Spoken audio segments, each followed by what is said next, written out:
hasiko gara urikoiko bilkurakin, baina hasi baino lehen, bai banatu dizkizue, asteotan zehar aurreko asteotako gobernu batzordean ere komentatu genuen, gizarte zerbitzuetatik urgentzian bai ekarri dute gai bat, eta honeko indarren dagoen adizioen prebentziorako planaren luzapena.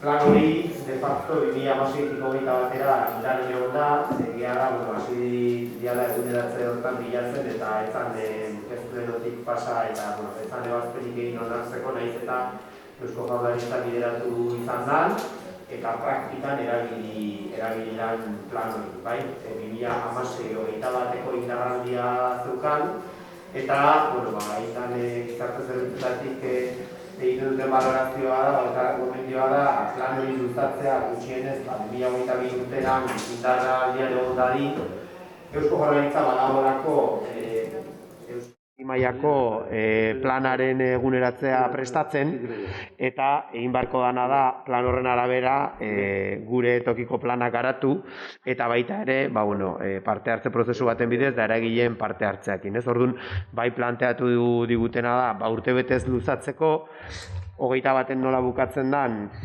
abendura arte suposatzen da indarrean dagola, eta horregatik proposatzen dugu urgentziaz onartzea bere publikazio epe hori eman alizateko urtea bukatu baino lehen, da 22an jarraituko zuen indarrean. Jarraituko zuen orain arte dagoenak indarrean, ez da ezer berrie proposatzen, baino bozkatu barra dago puntua urgentziaz sartzea, oker ez baldin badago, nahiak. Atxaldeon. Printzipioz, ezoikoa da, badakizute plenoan sartzen ez diran gaiak, printzipioz aurrekusita ez dauden gaiak ez diala eta gutxiago batzordeak ez baditu bere irizpena ez badu eman. Baina ROFA, Real Decreto 2568, 1986koak, 82. artikuluan adierazten du, en el orden del día solo pueden incluirse los asuntos que hayan sido previamente dictaminados, informados o sometidos a consulta en la comisión informativa que corresponda. Hirugarren puntuan aldiz, el alcalde o presidente, por razones de urgencia debidamente motivada, podrá incluir en el orden del día iniciativa propia o a propuesta de algunos portavoces asuntos que no hayan sido previamente informados por la respectiva comisión informativa. Pero en este supuesto no podrá adoptarse acuerdo alguno sobre estos asuntos sin que el Pleno ratifique su inclusión en el orden del día. Eta 126. artikuluak esaten du el asunto deberá ser incluido en el orden del día del siguiente pleno con objeto de que se delibere sobre la urgencia acordada en ejercicio de sus atribuciones de control y fiscalización y dando cuenta a la comisión informativa. Vale. Beraz, sar daiteke, baina hortarako bozkatu imar dezute orden del día, hasi baino lehenago sartu behar dezutela puntu hori. Vale. Orduan hasi baino lehen bozkatuko dugu puntua gai ordenean sartzea. Aldeko bozkak.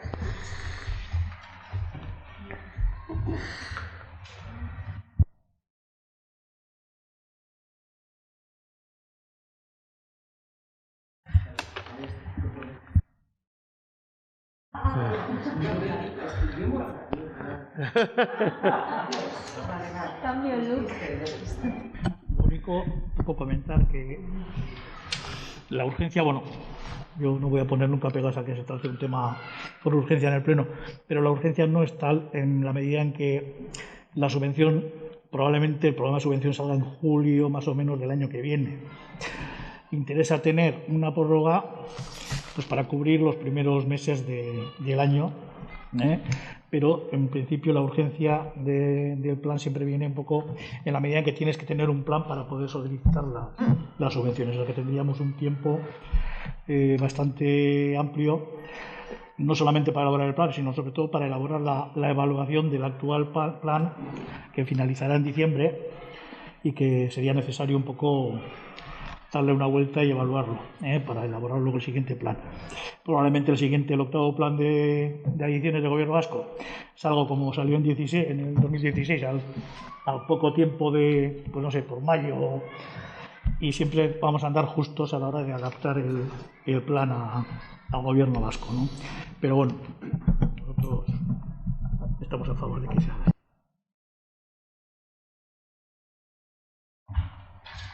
Bai, bueno, gaia azkenekoa tratatuko dugu, eta igual gai ordenekin hasiko gea. Bueno, gai ordenan sartu dugu, baino gero komentatuko dugu, Iñaki, zuk aipatzen duzuna gehi beste zerbait baldin badago. Eta, bueno, lehenengo puntutik hasiko gea. Eta lehenengo puntua da, iraian 30-ko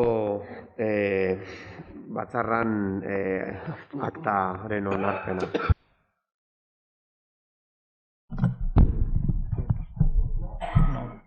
Espera, voy a intervenir.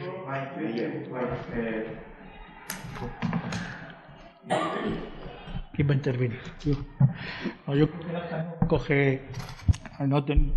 no he tenido opción a ver el vídeo del pleno, pero yo creo que el acta nos recoge en principio la respuesta que dio la alcaldía a la pregunta de Víctor Bolinaga, del portavoz del PNV, sobre si no se va a votar este tema.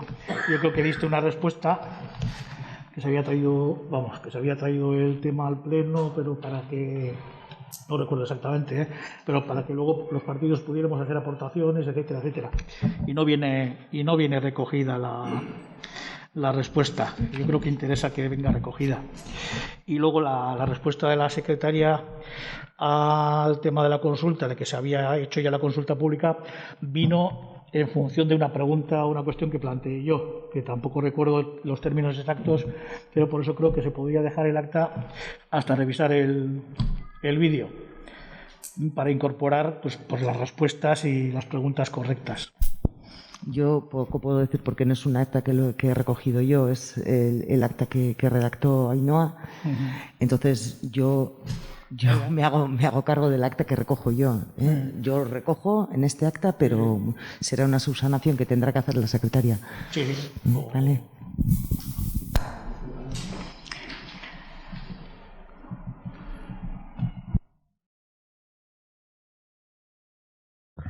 Bai, nik esango nuke Zirriborron baina aurreko neon ginen komentatzen toki gobernu batzorde oker ez baldin banao, edo nunbaiten, eta nik uste Zirriborron jasota zeola, orduan errebisatuko dugu, ze Zirriborron bai zegoen jasota Iñakik esaten duen bezala, EPEA, etzala bozketara eramango, oraintxe bertan horren ingurun lanketa bat hasi beharko zalako, orduan, errebisatuko dugu bideoa, ze nik uste dut Zirriborroan behintzet aurrekoan kontsultatu gendulako jasota zegoela, ez dakite azkeneko estuan ze mozketa edo zer egin dan, baino berriro revisatuko dugu eta hori zuzenduko dugu. Yo, si me permites, yo recogeré en acta que la secretaria revise el vídeo y que en base al vídeo que redacte nuevamente el acta.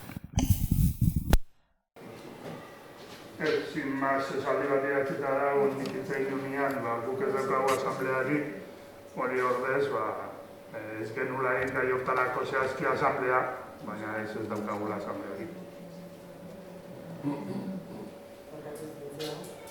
Bai. Gonzalo de Urana, hori ezago. Eso es en el siguiente. Eso es en el siguiente área. Ez, hori hemen da, hemen jartzen du. Bai, hemen izango da 21. orrialden. 21. orrialden dago, bai. Bueno, txoi.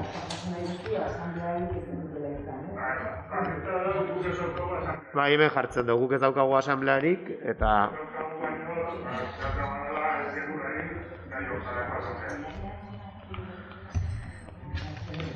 Vale.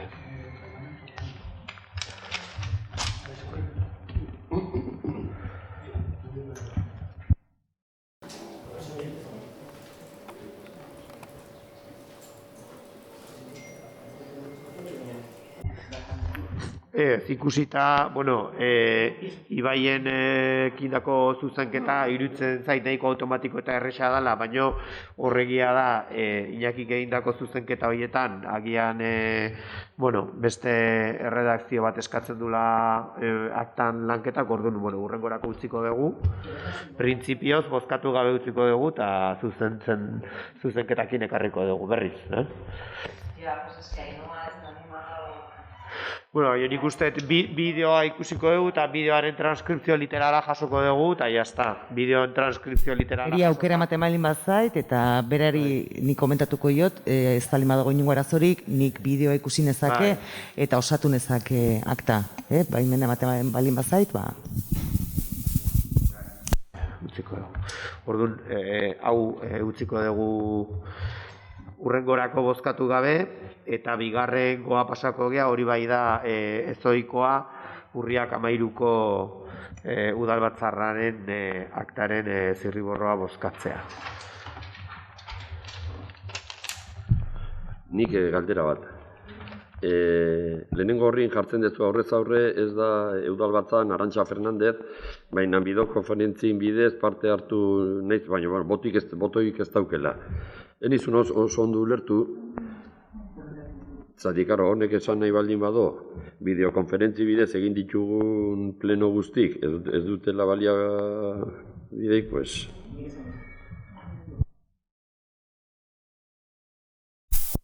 Vale. Ez, printzipioz nik Arantxakin hitz egin nun. Gauza da, sartu behartzala eskaera hori, behintzat, erregistrotik niri esan ziteiten arratsaldeko ordu biterritan. Reglamentua, COVID egoeran, bai, eman da aukera ematen dunez hori egiteko. Eta reglamentu organikoan aukera ere zerbait badago jarrita, baina reglamentu organikoa ez dago oraindik indarrean. Beraz, nik horren baitan, justifikatu behar dezu plenoa ezatozela, justifikatuta sarrera manda zerbaitekin, gaixorik gontzala, ez dakit zer daukezula, o zerbait, ni berez ezin de bestela botu eman. Legearen arabera, esaten dut.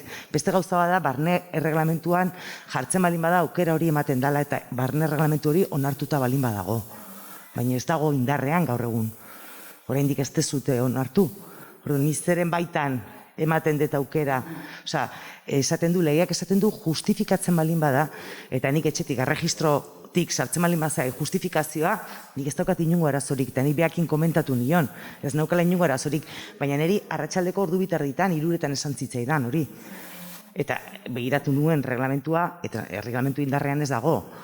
Horren arabera nik bozka ezin nien utzi, parte hartu, hortarako behar nun, erregistrotik sartuta egotea eta baiezko ematea, esatea, bai, ez da inongo arazorik. Eta reglamentuak, eta ez balin bada justifikazio hori, ez balin bada eskatu behar, erreglamentuak berez onartzen dulako da. Baina reglamentu hori guain egun, guaindik ez dago indarrean. Eta orduan, guain egun, baten batek, zun bidez edo parte hartu nahi badu, epe denborakin. Ez, egin beharko lukena da. Edo alda, edo ez. Bai, printzipioz ezin da. Egun, plenoan aukera bideokonferentzia bidez egitekoa COVID-ak utzi du, baina COVID-arena ja egun ez dago indarrean. Hortako jarritzen neurriak gaur egun ez dago indarrean. Orduan, horren arabera, jazta, hori jarri zan, bere garaian, COVID-an garaian, eta lehendakaritzatik esan zalako, aukera hori ematen zala. Baina gero, estado alarma desagertu denean, hori gelditzen da bertan bera. Beste gauza bada, udalak, onartzen baldin badu bere barne reglamentuan, jada ikusita aukera hori zabaldu dala eta modu bat izan daitekela parte hartzekoa hori inkorporatzea bere barne organizazioan. Ez daukat inongo arazorik, niregatik ez dago arazorik.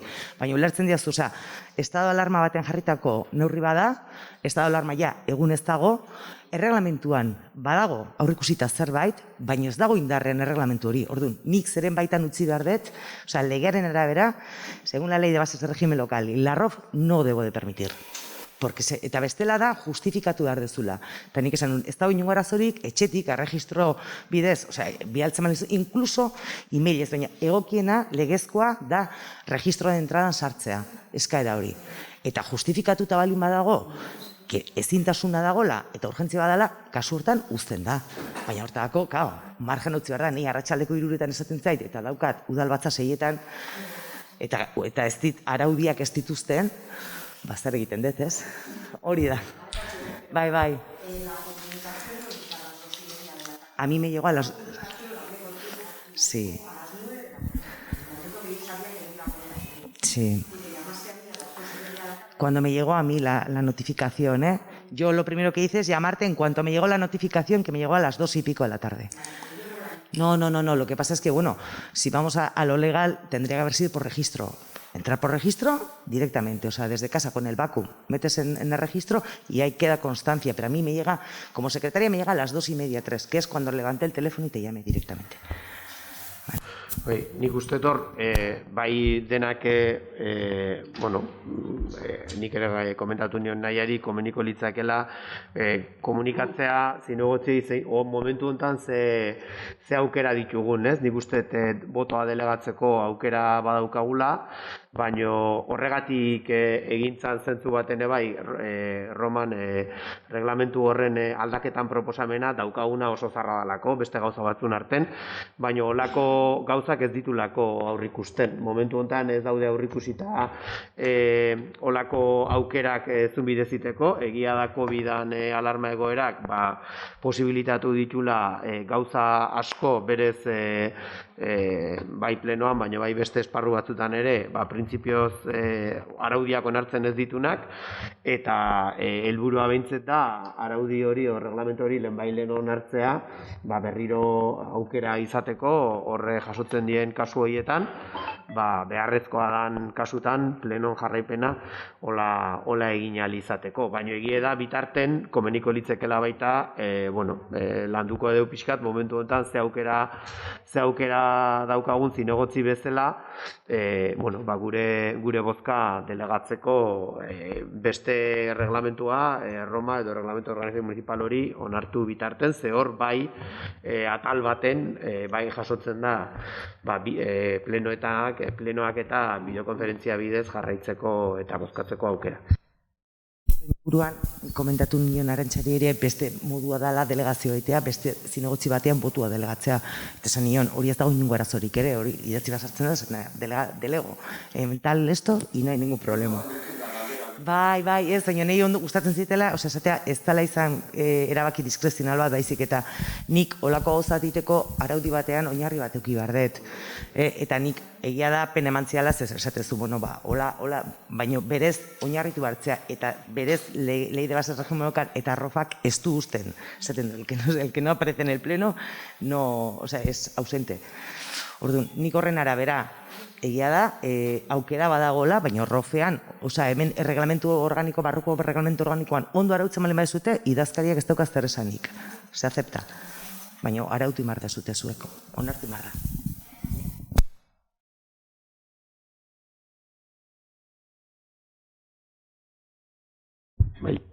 Aktan inguruan zerbait.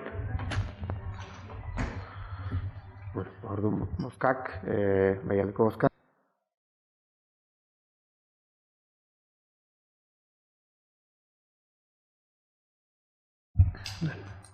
Eta hirugarren puntua pasako gea, dala Ordiziako arau-zuziaren aldaketa puntualan espedientea. Eta, txindoki 15 eremuai dagokiona, txindoki izena du, baina, Orkliren ampliazioakin lotutako arau-zuziarion espedienten aldaketa da. Luze dijon aldaketa bat, baina, horre eskatu dira tramitazio hortan hainbat txosten, bai euskera eta bai generoaren inguruan, printzipioz nahiko arraroak ematen dutenak horrelako eraikin baten ampliazioari dagozkionak, baina nola arau-zuziarioen aldaketa dan eta hor ere tramitazio aldetik aldaketak egon dian, bai ondala atzerapen bat, txosten guzti horiek ere bidali dira, eta espero dugu honekin tramitazioa bukatzutzat emango dala, ze honekin faltako litzateke kopu edo lurralde antolamenduko batzordeak bere irizpena ematea, baldintzaren bat sartu dezake, baina horrekin onartutzat gehatuko litzateke aldaketa hori, eta, bueno, badakizue Orkli Aramaradoan bide hori, lekuz aldatuko litzatekela, eta ja, posible izango zen Orkliren handitze hori, ordiz iruntze esan dezagun denak ulertzeko, ez? Eta, zentzu hortan akordio proiektua hori da.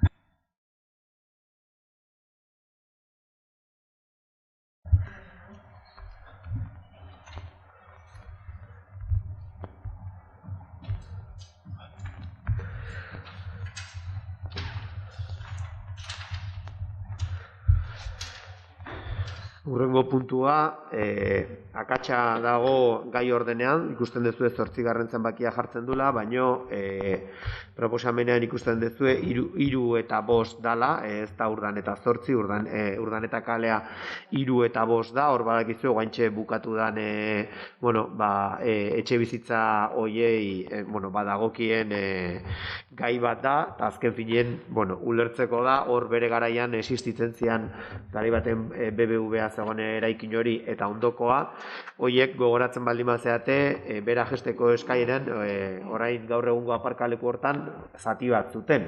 Horako lorategi, baratza, base honor partzela bat. Orduan, behin eraikin berria egin dela, hor baldintzetako bat zan, sobrante gelditzen zan, partzela hori, udala publiko bezala geldituko litzatekela, eta udalari eman bartzaiola, ez? Eta orduan hor, tramitazioak eskatzen du, promotoreak egiten duen zesio edo lagapen hori, udalak onartu behar dula, eta plenoak onartu behar du, jasotzea, horratzen dagoen partzela zati hori, ez? Eta gaia hori da, Larrain SL promotora sustatzaileak, eraikina egindunak, egiten duna da, lagapen zesio hori eskaintzen digu, orduan gu guain, plenoak behin onartuta, ja hori eskrituratuko da eta inskribatuko da udalan izenean. Orduan, proposamena hori da, eta printzipioz, ustez ez okerez balimana, datorren astean bertan ja formalizatuko litzateke, lurzati jabe hori gure izenean jasotzea. Da inventarioan ere, nire proposamena da erabakien ere jartzea ondoren eskritura horiek inventarioan sartzea.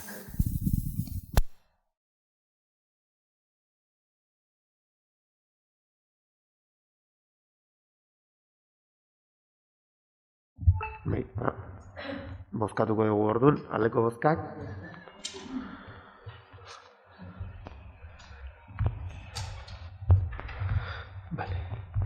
Hurrengo gaia da, normalean ordenantza fiskalen onarpenekin batea, urteetan, taxiari dagozkion tasak akordio bidez, goieki bitartez, taxistagitas elkarten bidez egindako akordio baten bidez, udaletara helarazten da, eta printzipioz normalean orain arte behintzet hola onartu izan ditugu taxi tarifak, eta aurten ebai, berdina planteatzen da, egindako proposamen hortan jasotzen dien tarifak, Goierriko herritan kontsulta egin dut, eta hola onartu dituzte, printzipioz udalerri guztitan, eta ez dakit bere garaian noizbait edo honen inguruan hausnarketa bat egin beharko da, baina hau da printzipioz azkeneko urtetan eta goiekikin dagoen akordioaren bitartez, erabili izan dudan prozedura, eta urtero bezala ekartzen da taxi tarifa horiek onartzeko proposamena, hemen behintzet Goierri guztin berdinak izango dira.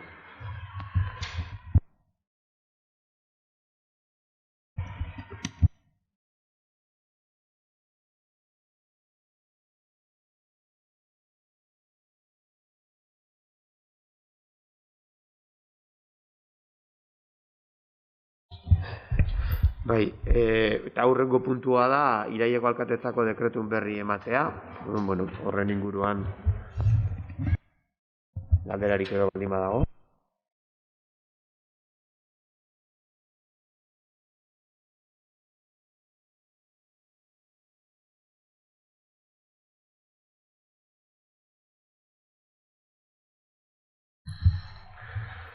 Urrengoa pasako gea, eta, bueno, hauek ere dira, urrian kontu hartzailetzatik egindako ingera horria kontratazioari dagokionez.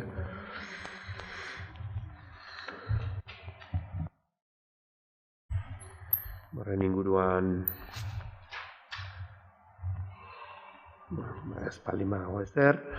Urrengoa pasako gea, eta urrengoa ere da, orain arte ez da izan hain ohikoa jasotzen genituen kontu hartzailetzatik jasotzen zian ingerak, nolabait esateko kontratazio txikiei baino, nolabait espediente lizitazio bidez egiten dian kontratazioei buruzkoa zen, hasi dira, kontratu txikien inguruan ere, bai tramitazio hori dagokionez eta bar, horren inguruan, dagokion fiskalizazioa egiten, eta orain arte ikusi dugun ingera horiei, hemendik aurrera kontratu txikien inguruan, jarraitu beharreko prozedura betetzen ez dutenen inguruan ere, ingera bat etorriko da, zentzu hortan esan, instrukzio bat osatu dala, departamentu ezberdinetan, orain arte lan egiteko modua aldatu beharko dutela pixkate adierazteko, zenbaitetan komplikatua izango da, batez ere, obra brigadan, lora zaintzan eta bar, erosketak egiteko beste modu batzuk zeudelako, oain kontratu legearen aldaketa guzti horiekin, bai eskaerak egiteko 3 aurrekontu behar dira gehienetan, bestela beste modu batean lan egin behar da, esan nahi dut, prozedura komplikatzen da, eta, poliki-poliki badoaz departamentu guztietan horren inguruan formatzen, orokorrean bulego mailan dabiltzanak erresagoa ere bada, gauzak dien bezala, baina aurreratuko daude, sareko bidez eskaerak egiten, baina hor oraindik ere lana dago, eta zentzu hortan kontratazio mailan azkeneko urtetan asko aldatzen ari dira gauzak, eta araudira adaptatu beharko gara, eta orduan, zentzu hortan ikusi duzue, hor ere ingera berriak azaltzen diela, bai tramitazioa jarraitu ez dutenetan, eta hurrengoa, ikusten duten,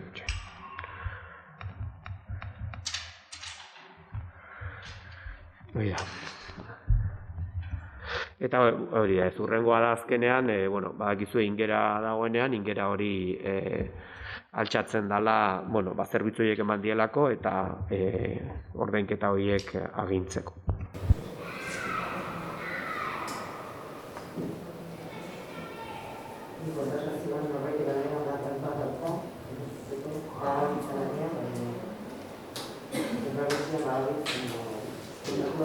Hemen 2.000 hori. Epeik nola dauden da. Badaudela gauza batzuk, euskaltel eta horiekoak lanketan dira dutatenak eta sostengatzea eta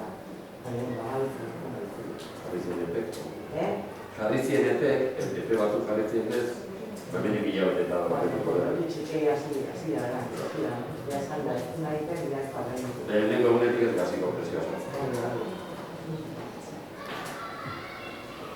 Ondo. Galde errogutako txanda izango litzateke hor. Bai, barkatu, bai, hori da, hori. Aipatu bezala, onartu garatu zen 2016-en horreziko menpekotasun prebentzioaren tokiko plana, eta, esan bezala plan hori, bai Eusko Jaurlaritza bideratu zen, hemen ere aplikatu da, eta esan bezala, bere epealdia 2016-2021 batekoa zen, hor, gizarte zerbitzutan hitzein zen, argi dago plan hori berritu barra dagola, logikoki, baino planteatzen zian bi kuestio. Alde batetik, plan horren berrikuntza ondo egiteko, Iñakik lehen aipatu duen bezala, lehenengo epealdi laburte horretako ebaluazio bat egin barko litzatekela, eta horren arabera plan berri bat egin, eta ebaluazio hortan ere, azkeneko urte hontan igual posible izan ez dan bai parte hartze eta bai eragile eta jente ezberdinekin lanketa bat egin, eta gero beste alde batetik ere bai, bai planteatzen zen gizarte zerbitzutatik ere, Euskadiko adikzion plan berria ere 2022 espero dala, eta bai komeni dala azkenen plan hori ezagutzea tokiko plana eguneratzeko, ze azkenean horren garapena ere izan behar dulako, eta hor gelditzen zen nolabaiteko inpas bat 2021ko abenduan plana indargabe gelditu ezkero zer gertatuko litzateken, ez?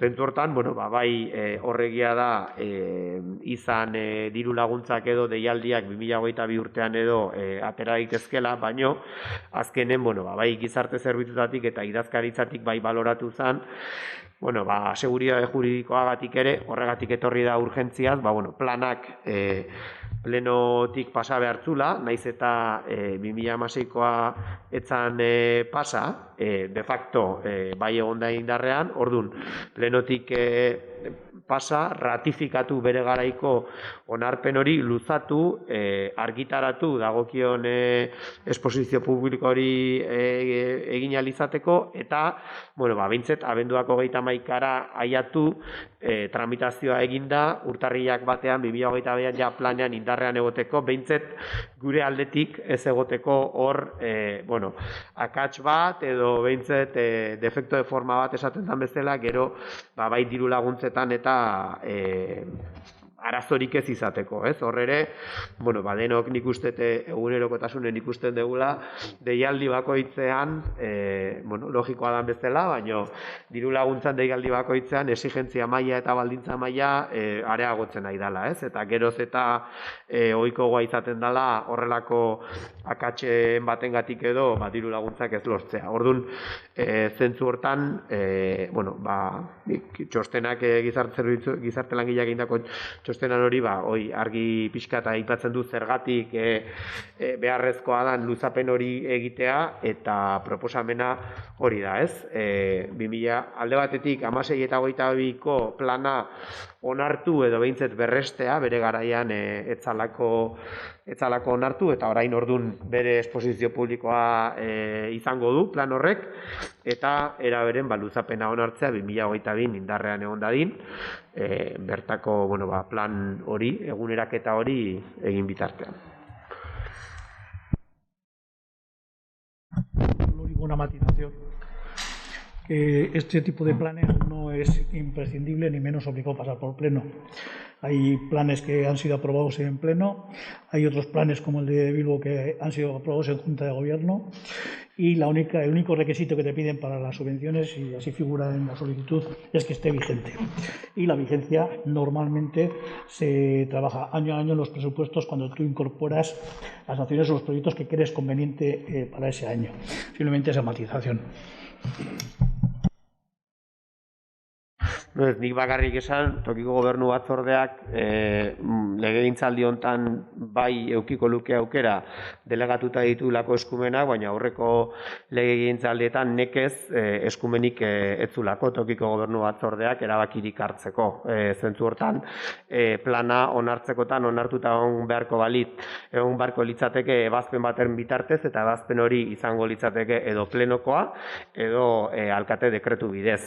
Eta, gero ja argi dago plan horiek eta implementatzeakoan aurrekontuekin zerikusia dutela, baino gutxienez ebazpen baten bidez onartzea ezinbestekoa bai izango litzatekeela, halare aitortu dugu de facto plan hori indarraldian edo vigente ondala erabili dalako, eta gero horrere bai zalantza badago horrelako planetan, hirigintza planak bai derrigorrez plenotik pasatu behar diela, horrelako planak ze tramitazio izan behar duten, ez? Baina, nik uste plan horiei garrantzi bat ematearren, edo duten garrantzia aitortzeagatik berdintasun plana izan, edo olako plan bat izan, edo beste planak orokorrean hemen behitzet berdintasun plana ere pasatu zen, eta beste gai batzutako planak ere pasatzen dira, eta bueno, egia da, gaiak geroz eta tamalez garrantzia handiagoa daukala baita, adikzioen gaiak, eta bueno, nik uste merezi dula plenotik pasatzea eta bere tramitazioa batea, baita ere planari daukan garrantzia aitortzagatik. Comparto la opinión, que es conveniente que pase, pero que no es ni imprescindible ni obligado. No es imprescindible que pase por pleno, no es imprescindible que pase por pleno, pero sí que haya una resolución administrativa aceptando el plan. Como bien decía el alcalde, puede ser un decreto de alcaldía porque la competencia sea del alcalde. Si el alcalde lo ha delegado en la Junta de Gobierno, directamente a la Junta de Gobierno, y si no el Pleno. O sea, es decir, lo que en este momento estamos es con un plan que está en vigencia que no tiene ninguna resolución administrativa aprobando ese plan.